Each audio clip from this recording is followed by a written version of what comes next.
Welcome to Nabadarpan YouTube channel. সকলকে স্বাগত জানাই নবদর্পণ ইউটিউব চ্যানেলে। ফ্রেন্ডস, এখনও পর্যন্ত যারা আমাদের চ্যানেলটি সাবস্ক্রাইব করেনি, প্রত্যেকের কাছে রিকোয়েস্ট, আমাদের চ্যানেলটি সাবস্ক্রাইব করে আমাদের পাশে থাকুন, আমাদেরকে সাপোর্ট করুন, আমাদেরকে এগিয়ে যেতে সাহায্য করুন।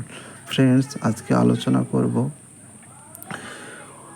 আর.জি. কর মেডিকেল কলেজের অন্যতম চর্চিত বিষয়, একজন জুনিয়র ডাক্তারের মৃত্যুকে কেন্দ্র করে বৃহত্তর আন্দোলন গড়ে ওঠা, সেই বিষয় নিয়ে আজকে আলোচনা করব। চলুন ভিডিওটা শুরু করি।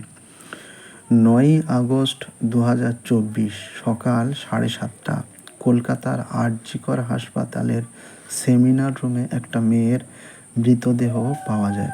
তার সারা শরীরে ছিল আঘাতের চিহ্ন, চোখ মুখ দিয়ে ঝরছিল রক্ত, তার সারা শরীরের নিচের অংশ ছিল উলঙ্গ। মেয়েটির পা এবং পেটে ছিল আঘাতের দাগ, প্রাইভেট পার্ট দিয়েও রক্ত ঝরছিল। আর এই মেয়েটি কে ছিল জানেন? সে ছিল এই হাসপাতালের একজন স্টুডেন্ট, একজন জুনিয়র ডাক্তার। যে ডাক্তারকে আমরা ভগবান বলে মনে করি, সেই ডাক্তার।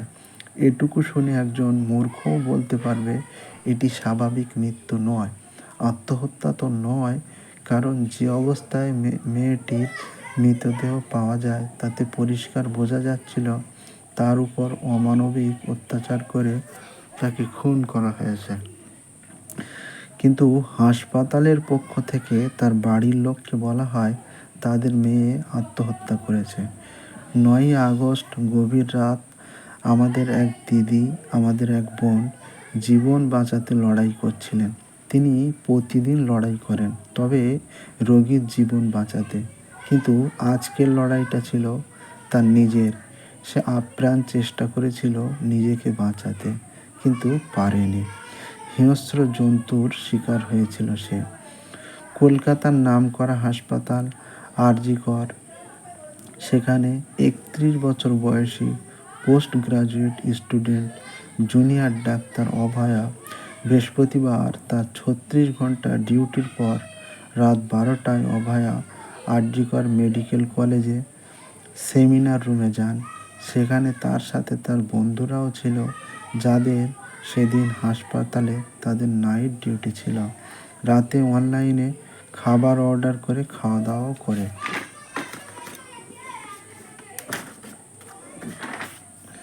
এরপর কিছুক্ষণ তারা আড্ডা মারে, অলিম্পিকে নীরজ চোপড়ার খেলাও দেখে। এরপর রাত 3টের দিকে তিনি ঘুমিয়ে পড়েন।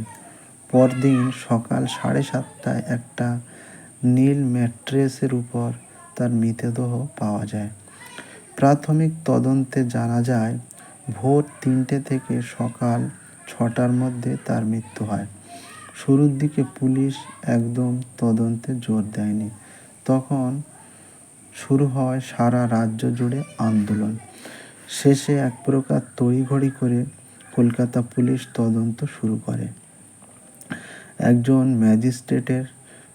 ম্যাজিস্ট্রেট এবং অভয়ার মা এবং তার 2জন ব্যাচমেটের সামনে অভয়ার মৃতদেহের পোস্টমর্টেম করা হয়। পুরো পোস্টমর্টেম রেকর্ড করা হয়। এখান থেকে উঠে আসে সমস্ত শকিং ইনফরমেশান। অভয়ার গলার হাড় ভাঙা ছিল, তার মানে তাকে গলা টিপে শ্বাসরোধ করে খুন করা হয়েছে। তার শরীরে সিমেন্ট পাওয়া গেছে। তার প্রাইভেট পার্টসে আঘাতের চিহ্ন ছিল, চোখে, মুখে, ঠোঁটে সব জায়গায় আঘাতের চিহ্ন ছিল।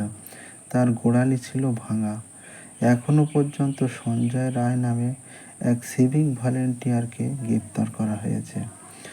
ধারণা করা হচ্ছে সঞ্জয় রায় ছাড়া একাধিক ব্যক্তির এই ঘটনায় জড়িত থাকার সম্ভাবনা উড়িয়ে দেওয়া যাচ্ছে না। সিবিআই তদন্ত করছে। সর্বত্র আওয়াজ উঠেছে, উই ওয়ান্ট জাস্টিস। আমরাও চাই, উই ওয়ান্ট জাস্টিস। সকলে ভালো থাকবেন, সুস্থ থাকবেন। আর আমরাও চাই অভয়া সঠিক বিচার পাক। সকলে ভালো থাকবেন, সুস্থ থাকবেন, আর অবশ্যই আমাদের চ্যানেলটি সাবস্ক্রাইব করে আমাদের পাশে থাকবেন।